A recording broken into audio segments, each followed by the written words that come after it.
April 26వ తారీఖున నడి రోడ్డుపై ఈ ముగ్గురిని వీళ్ళు ఇలా కొడుతూ ఉంటే నెల రోజుల తర్వాత ఈ వీడియో బయటకు వచ్చింది. రికార్డు చేసింది కూడా పోలీసులే. ఈ వీడియో రికార్డు చేసింది కూడా పోలీసులే. పోలీసులకు జరుగుతా ఉన్న అన్యాయాల మధ్య పోలీసుల్లో కూడా కొంతమంది జరుగుతా ఉన్న అన్యాయాన్ని జీర్ణించుకునే పరిస్థితి లేక పోలీసులు కూడా మంచివారైన పోలీసులు ఈ వీడియోను విడుదల చేయడం జరిగింది. నేను అడుగుతా ఉన్నా, ఇంత జరిగినా కూడా ఒకవైపున చట్టాన్ని ఉల్లంఘించింది పోలీసులే, ఒకవైపున చట్టాన్ని అపహాస్యం చేసింది పోలీసులే, మరోవైపున పోలీసులే వీరిని అబాసుపాలు చేస్తూ వీరి కుటుంబ గౌరవాన్ని మంట కలుపుతూ ఒకవైపున చేయకూడని పనులన్నీ పోలీసులు చేసి ఆ తర్వాత వీరి మీద ముద్ర వేస్తూ ఉన్నారు. వాళ్ళు చేసిన పనిని జస్టిఫై చేసుకునే దానికోసం ఈ పిల్లల మీద వీళ్ళు ముద్ర వేస్తూ ఉన్నారు. సంఘ విద్రోహ శక్తులుగా, నేరస్తులుగా, గంజాయి బ్యాచ్గా, రౌడీలుగా వీళ్ళ మీద బురద వేసే కార్యక్రమం చేస్తూ ఉన్నారు. నేను అడుగుతా ఉన్నాను ఒకటే, ఆ పాత కేసులకు దీనికి ఈ ఘటనకు ఏం సంబంధమో అని అడుగుతా ఉన్నా. వీరి మీద ఏదైనా గతంలో ఏదైనా కేసులు ఉండొచ్చేమో నాకు తెలియదు, కానీ ఆ పాత కేసులకు ఈ ఘటనకు ఏం సంబంధమో అని అడుగుతా ఉన్నా. ఈ ఘటనలో జరిగింది ఏమిటి అని అడుగుతా ఉన్నా. ఈ జరిగిన ఘటన పాత కేసులకు ఏం సంబంధం అని అడుగుతా ఉన్నా. ఈ ఘటనలో ఏకంగా దౌర్జన్యంగా వాళ్ళ ఇళ్ళకు తీసుకొని పోయి వాళ్ళ ఇళ్లలో నుంచి వాళ్ళని లాక్కొని వచ్చి వాళ్ళని దారుణంగా కొట్టి, రోడ్డు మీద కూడా కొట్టి షేమింగ్ చేసి వాళ్ళని ఇంత దారుణంగా చేస్తూ ఉన్నారు. నేను అడుగుతా ఉన్నాను ఒకటి, ఇలా వక్రీకరించి వ్యక్తిత్వ హరణలు చేస్తూ తప్పును ఒప్పుగా చూపించే ప్రయత్నం చేస్తూ ఉన్నా ఇదే పోలీసులను అడుగుతా ఉన్నా, ఇక్కడే ఉన్న పోలీసులను అడుగుతా ఉన్నా. విక్టరు ఒక న్యాయవాది, జూనియర్ అడ్వకేట్ కాదా అని అడుగుతా ఉన్నా.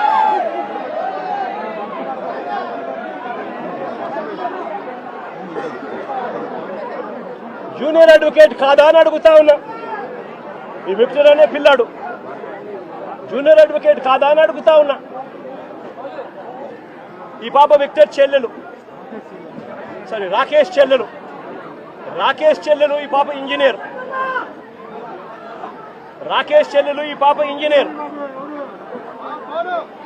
రాకేష్ కూడా పాలిటెక్నిక్ మెకానికల్ చదివినాడు.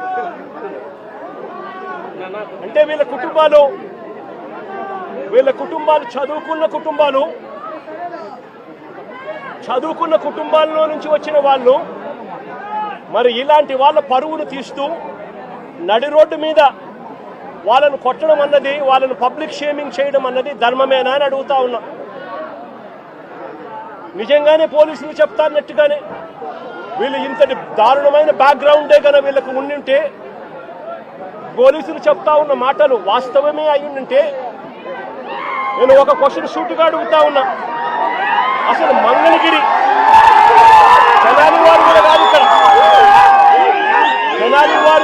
ఇక్కడ, వీళ్ళు మంగళగిరి వారిని తెనాలికి తీసుకువచ్చి ఇక్కడ కొట్టారు అని అంటే దాని అర్థం ఏమిటి? మంగళగిరి వారిని తెనాలికి తీసుకొచ్చి ఇక్కడ కొట్టారంటే దాని అర్థం ఏమిటి? అంటే దాని అర్థం పోలీసులు చెప్తా ఉన్నటన్ని అవాస్తవాలు అని చెప్పడానికి ఇంతకన్నా నిదర్శనం అవసరమా అని అడుగుతా ఉన్నా.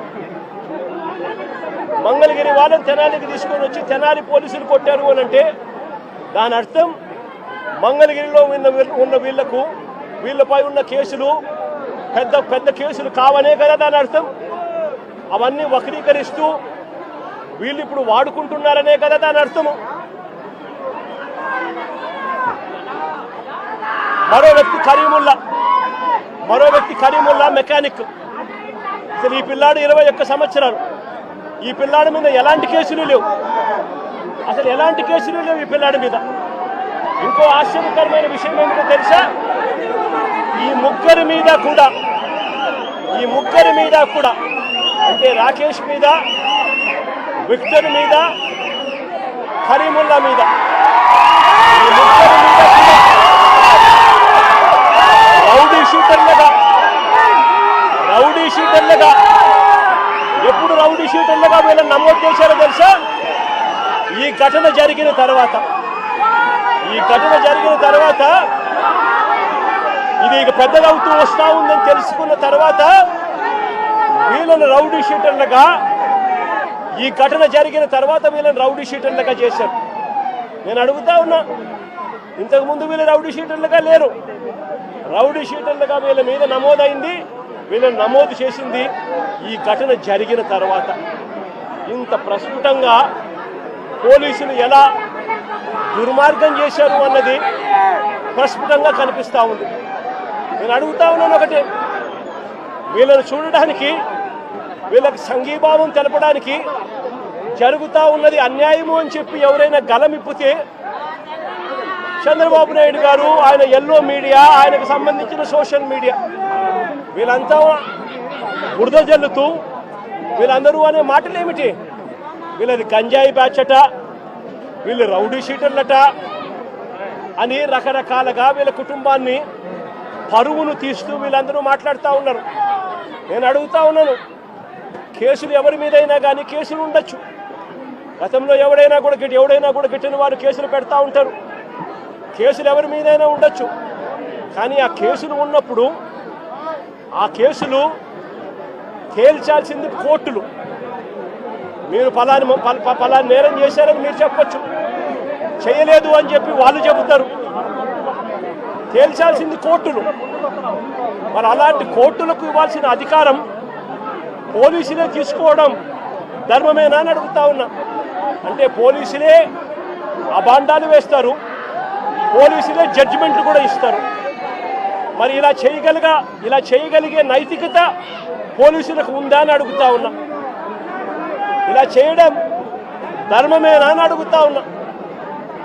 చంద్రబాబు నాయుడు గారి మీద ఇదే పోలీసులు చెప్పే లాజిక్కే, ఇదే సోషల్ మీడియాలో తెలుగుదేశం పార్టీకి సంబంధించిన వాళ్ళు దొంగ పోస్టులు పెడతా ఉన్న తీరునైతేనేమి, ఇదే ఈనాడు, ఆంధ్రజ్యోతి, TV5 లాంటి మీడియాలు ఎల్లో మీడియాలు నడుపుతా ఉన్న కథనాలు అయితేనేమి, వీళ్ళ మీద కేసులున్నాయని నేను అడుగుతా ఉన్నా. ఇదే చంద్రబాబు నాయుడు మీద 24 కేసులున్నాయి. మరి చంద్రబాబు నాయుడు మీద 24 కేసులున్నాయని చెప్పి చంద్రబాబు నాయుడు గారిని నడి రోడ్డు మీదకి తీసుకొని వచ్చి తల్లడం ధర్మమే అవుతుందా అని అడుగుతా ఉన్నా. చంద్రబాబు నాయుడు మీద కూడా 24 కేసులున్నాయి. ఆయనను కూడా రోడ్డు మీదకి తీసుకొని వచ్చి తంతే ధర్మమేనా అది? ఇదే పోలీసులను అడుగుతా ఉన్నా. కేసులు ఉన్నాయి కదా అని చెప్పి, పాత కేసులు ఏదో ఉన్నాయని చెప్పి నువ్వు చేసిన పనికి జస్టిఫైబుల్ కారణం కాదది. కేసులు ఉంటే ఆ కేసులు తేల్చాల్సింది కోర్టులు. మీరు ఆరోపణ చేస్తారు, అది న్యాయం కాదు అని చెప్పి వాళ్ళ అవతల కోర్టుల్లో ఆర్గ్యూ చేస్తారు. జడ్జి కేసు వింటాడు, జడ్జి తీర్పునిస్తాడు. అంతేకాని పోలీసులు ఇలా కేసులు గతంలో ఉన్నాయి కదా అని చెప్పి తీసుకొని వచ్చి నడి రోడ్డు మీద వాళ్ళను నిల్చోబెట్టి వాళ్ళ కుటుంబ పరువును తీస్తూ వాళ్ళను షేమింగ్ చేసే కార్యక్రమం పోలీసులకు లేనే లేదు. ఈ మధ్యకాలంలో జరిగిన అనేక ఘటనలు, రాకేష్ అనే పిల్లాడు, ఇది రాకేష్ అనే పిల్లాడికి సంబంధించిన కాలుకు సంబంధించిన ఎక్స్రే. అంటే నా పక్కనున్న పాప వాళ్ళ అన్న, నా పక్కనున్న పాప ఇంజనీర్, వాళ్ళ అన్న రాకేష్ పాలిటెక్నిక్ మెకానికల్. ఆ పిల్లాడికి సంబంధించిన కాలుకు సంబంధించిన ఎక్స్రే.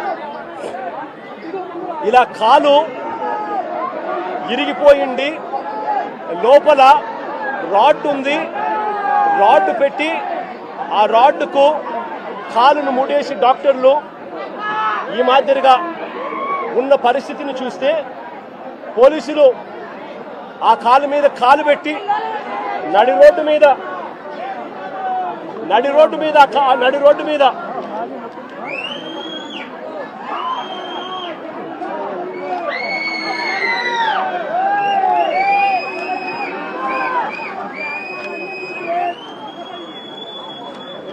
నడి రోడ్డు మీద ఆ పోలీస్ కాలు తొక్కుతూ